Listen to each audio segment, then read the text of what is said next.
Jumpa lagi rekan trader Indonesia dimanapun berada. Assalamualaikum warahmatullahi wabarakatuh. Kembali lagi bersama saya Moritz di analisa mingguan kita pada hari ini.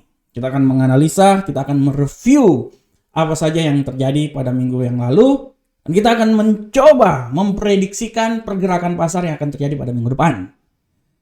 Untuk minggu depan, rekan trader, banyak sekali pergerakan pasar yang akan terjadi, terutama nanti pada hari Jumat nanti ada non-farm payroll. Walaupun hari Jumat banyak market yang close karena Jumat Agung, libur hampir sebagian di seluruh dunia. Oke rekan trader, seperti biasa rekan trader semuanya, di kesempatan yang sangat luar biasa ini saya akan sedikit merefleksi apa yang telah terjadi selama satu minggu yang telah berjalan ini rekan trader ya. Dan kalau kita lihat selama satu minggu ini, kita lihat di platform dulu rekan trader. Di platform selama satu minggu bagaimana pergerakan yang sangat luar biasa terjadi ya rekan trader. Kita bisa lihat bagaimana, saya lihat dulu. Nah kita mulai dulu dari biasa, dari indeks dolar Amerika. Bagaimana pergerakan pasar terutama pada indeks dolar Amerika, di mana dolar Amerika ini dia mengalami pelemahan yang sangat signifikan ya rekan trader. Kalau lihat di sini dolar Amerika turun secara tajam ya harganya, dan kalau kita lihat di sini bagaimana terutama di akhir-akhir minggu ya, dolar dia dari seputaran 102 sampai sempat turun menuju ke 101 paling terendah di poin 676 ya. Kita lihat bahwa dolar semakin ditekan oleh pertumbuhan yang sedang terjadi ya, di mana ini juga sangat mempengaruhi terhadap indeks saham Amerika. Dan kalau kita lihat rekan trader bahwa statistik makro dari Amerika tidak terlihat bagus ya rekan trader ya. Pertumbuhan PDB dari negara ini untuk kuartal keempat tahun 2022 adalah sekitaran 2,6%, lebih rendah dari perkiraan sebelumnya sekitar 2,75%. Dan kalau kita lihat juga rekan trader bagaimana di kalender ekonomi, saya balik dulu di kalender ekonomi website sini kita lihat. Oke, mana? Nah, ini dia. Nah, kita lihat di sini. Oke, kalender ekonomi bagaimana terjadi pada minggu kemarin, di mana mulai dari hari Senin tekanan-tekanan yang dilakukan terhadap dolar Amerika dimulai dengan euro, indeks iklim usaha Jerman ya. Selain itu juga ada beberapa pidato gubernur central bank ya. Nah, kita lihat hari Selasa pun juga seperti kayak gitu. Hari Rabu rekan trader ya, penjualan rumah tertunda walaupun sedikit mengalami penguatan, tapi akhirnya semakin ditekan juga oleh harga nilai inflasi di Jerman ya, dolar tertekan, dan PDB kuartal keempat mengalami pelemahan sebesar 2,6%. Ini yang seperti yang telah saya bilang dari target sebesar 2,7 ya. Kita lihat di sini. Klaim pengangguran juga, pengangguran semakin bertambah. Inilah yang menjadi alasan kenapa dolar benar-benar tertekan dan terus tertekan. Hari Jumat juga dolar semakin tertekan karena indeks harga belanja personal sampai 0,3% ya. Dan ditutup dengan pidato dari Gubernur Central Bank Europe, Christine Lagarde.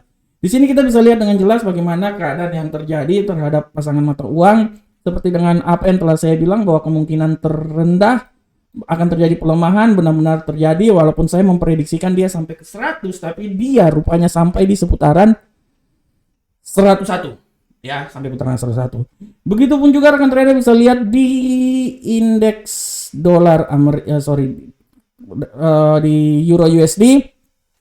Euro USD seperti yang telah saya bilang bahwa Euro USD saya memprediksikan mengalami penguatan. Saya memprediksikan penguatan itu sampai di 1.09903, walaupun saya tetap juga optimis dia akan sampai di 1.093, dan memang benar dia mengalami penguatan yang signifikan ya. Kalau kita lihat juga di sini ditunjang dengan statistik makroekonomi Eropa yang cukup beragam. Kemarin contohnya pada hari Kamis kemarin 30 Maret ya, nilai dari Harmonized Consumer Price Index di Jerman ya, data dari Jerman naik sebesar 7,8% ya. Dan kalau kita lihat bahwa euro mencapai nilai tertinggi mingguan ya, dia berada di seputaran 1.09 di sini ya mingguan pada hari Kamis 0,92 ya, walaupun nanti hari Jumat dia turun lagi, tapi setidaknya dia sampai ke titik tertinggi pada minggu ini.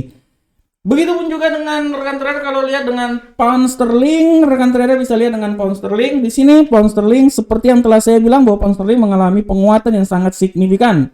Dan dia prediksi saya dia ke 1.24060 dia tembus ya. Wah, dia tembus di sini seperti dengan prediksi saya. Hal ini juga ditunjang oleh dolar yang melemah dan tidak hanya terhadap euro ya, tapi terhadap juga pound sterling ya. Selain itu juga kalau kita lihat di sini bahwa Bank of England menaikkan tingkat suku bunga sebesar 25 BP menjadi 4,25% ya. Ini sangat luar biasa dan ini juga menjadi alasan kenapa pound sterling mengalami penguatan. Bagaimanakah dengan gold, rekan trader? Untuk gold, rekan trader semuanya, kalau tentang gold ini, gold ini kalau kita lihat rekan trader, gold ini dia benar-benar wait and see pergerakannya karena dia melihat apa yang terjadi pada Silicon Valley Bank dan permasalahan Signature Bank ya. Kita bisa lihat bagaimana permasalahan yang terjadi terhadap perbankan Amerika membuat pergerakan yang terjadi terhadap gold benar-benar wait and see dan melihat bagaimana pergerakan ke depan ya. Oleh karena itu pada prinsipnya gold pada minggu ini dia bergerak cuman di seputaran ya dari level sini ya kalau saya lihat ya. Dari level 1947 sampai level paling tertinggi itu di seputaran 1987, 8687 lah ya.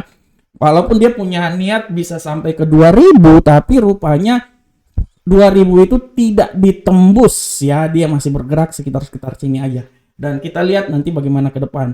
Sedangkan untuk USD Yen Jepang, kalau kita lihat seperti yang telah saya bilang bahwa USD Yen Jepang saya memprediksikan memang dia agak sedikit mengalami pelemahan ya, tapi rupanya dia agak sedikit mengalami penguatan pada minggu ini. Walaupun saya berestimasi dia akan coba sampai ke 134.327, tapi rupanya tidak. Dia bergerak dari level yang paling terendah ya, di seputaran 130 sampai paling tertinggi di penutupan di sekitaran 133. Kita lihat ada kemungkinan juga bahwa dia akan rekan trader mengalami penguatan pada minggu depan. Wah, ini saya saking semangatnya sampai saya batuk. Oke, rekan trader semuanya, bagaimanakah pasangan mata uang ini minggu depan? Untuk minggu depan, rekan trader, sekali lagi saya mau bilang buat rekan trader semuanya bahwa harap diperhatikan kalender ekonomi minggu depan. Seperti biasa kita akan mulai dari hari Senin. Hari Senin kalau kita lihat sini hati-hati dengan indeks manajer pembelian manufaktur. Tapi yang paling dilihat juga adalah indeks pembelian PMI manufaktur China. Ini sangat membuat pergerakan yang signifikan terhadap gold. Nah, selain itu juga pada pukul 14.55 nanti ada indeks pembelian manufaktur PMI dari Jerman harap dilihat. Dan terakhir pada pukul 21.00 dari Amerika mempengaruhi dolar. Hari Selasa gitu juga lowongan pekerjaan ini benar-benar harap diperhatikan rekan trader ya. Hari Rabu ini adalah harinya Amerika nih karena perubahan tenaga kerja non pertanian sebelum non farm dikeluarkan ada sedikit perubahan dulu 19.15 dilanjut lagi 21.00 indeks manajer pembelian dan inventory minyak udah masuk dalam kategori lain ya. Nah, hari Kamis siap-siap karena besoknya tuh libur ya karena libur Paskah ya. Nah, kita lihat di sini bahwa hari Kamis prinsipnya yang sangat mempengaruhi adalah klaim pengangguran awal ya. Oleh karena itu, saya pikir ini minggu-minggu yang bisa juga memberikan kekuatan terhadap dolar Amerika. Dan hari Jumat prinsipnya hari Jumat semua libur ya.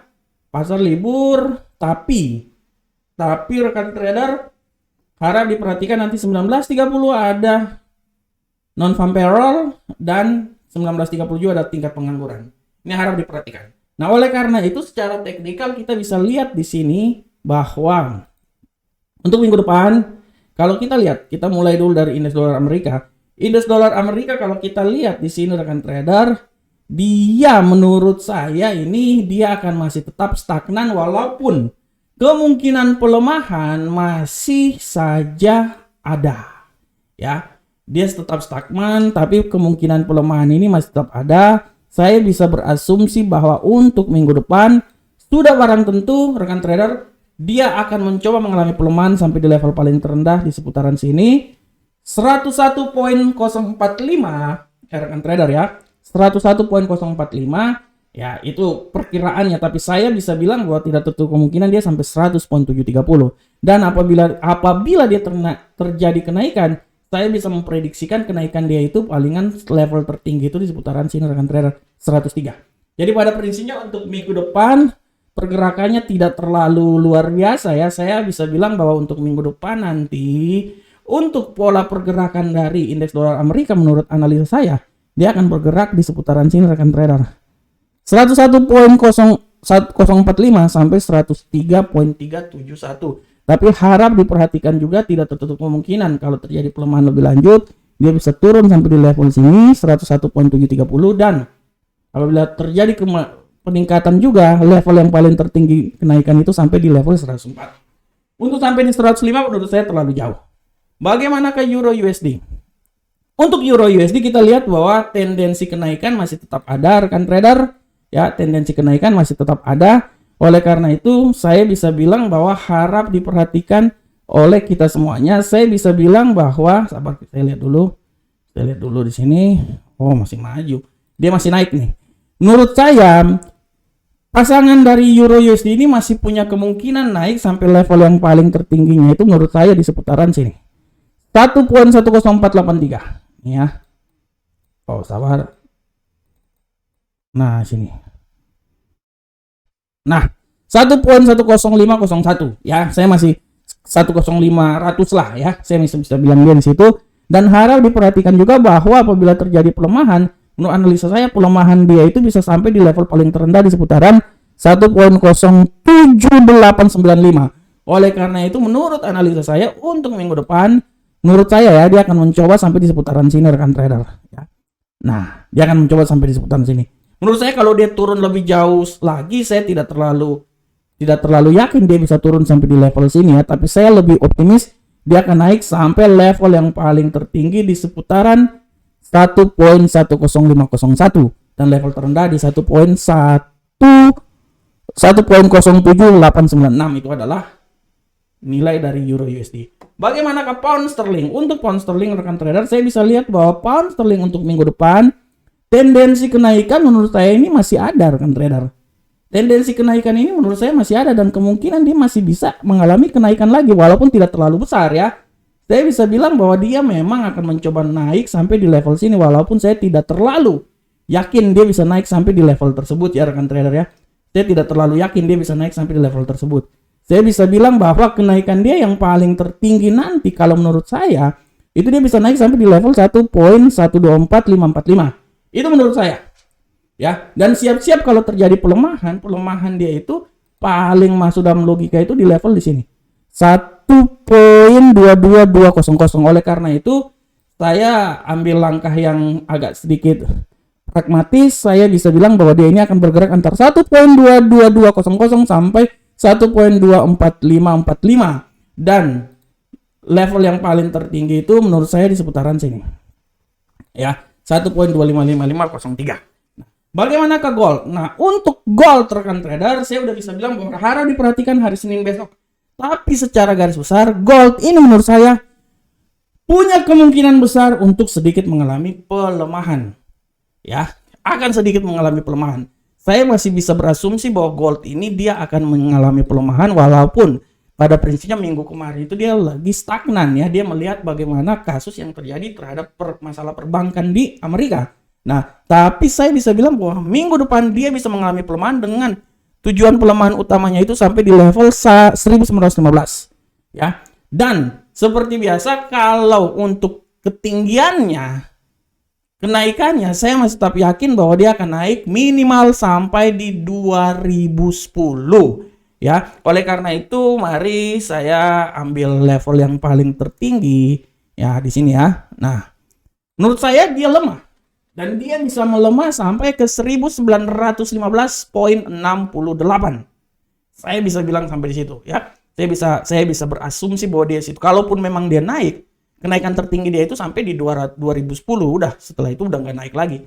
Menurut saya dia tidak akan naik lagi lebih tinggi lagi. 2010 adalah yang paling tertinggi. dia akan berusaha menembus 2000. Kalau bisa menembus 2000, tapi tendensi untuk ke depan itu menurut saya lebih banyak mengalami pelemahan. Selanjutnya USD Yen Jepang. Nah, bagaimanakah USD Yen Jepang, rekan trader? Untuk USD Yen Jepang, sabar rekan trader semuanya, ini saya lihat dulu ya, sabar, ini saya habisin ini dulu, sabarkan trader. Untuk USD Yen Jepang, rekan trader, saya lihat dulu. Wah, ini saya belum sempat naikin pula nih. Nah, ini untuk USD Yen Jepang, rekan trader. Nah, saya bisa bilang bahwa tendensi kenaikan untuk USD ini masih ada. Masih ada, dan saya berasumsi bahwa untuk minggu depan USD Yen Jepang ini dari tanggal 27 sini ya, 27 mana? 27 sini. USD Yen Jepang masih punya peluang mengalami kenaikan. Dan kenaikan dia menurut saya yang paling tertinggi itu oke. Dia akan mencoba sampai di level yang paling tertinggi di sini. Tapi menurut saya tidak jauh menurut saya. Menurut saya ketinggian maksimal yang akan terjadi pada USD Yen Jepang menurut saya itu sampai di level 135.001 atau 00 lah. Ya. Dan kalau terjadi pelemahan, ya pelemahan dia yang paling sempurna ya turun di seputaran sini. 130.801. Jadi pergerakannya adalah di seputaran sini. Nah, 130.801 sampai 135.001 ya. Oke, rekan trader semuanya. Demikianlah rekan trader analisa mingguan saya pada hari ini dari Amarket. Jangan lupa rekan trader daftar di Amarket, trading di Amarket, dan nikmatilah analisa-analisa yang saya berikan. Tetap rekan trader, like, subscribe channel kami, jangan lupa, dan setiap hari saya akan selalu ada buat rekan trader membawakan analisa-analisa terbaik buat rekan trader. Tapi tetap, apa yang saya berikan ini adalah hanya rekomendasi. Rekan trader lah yang memilihnya. Oleh karena itu tetaplah beranalisa lagi, dan lengkapilah analisa yang telah saya berikan. Assalamualaikum warahmatullahi wabarakatuh. Sampai ketemu kita di pertemuan berikutnya. Salam Profit Indonesia.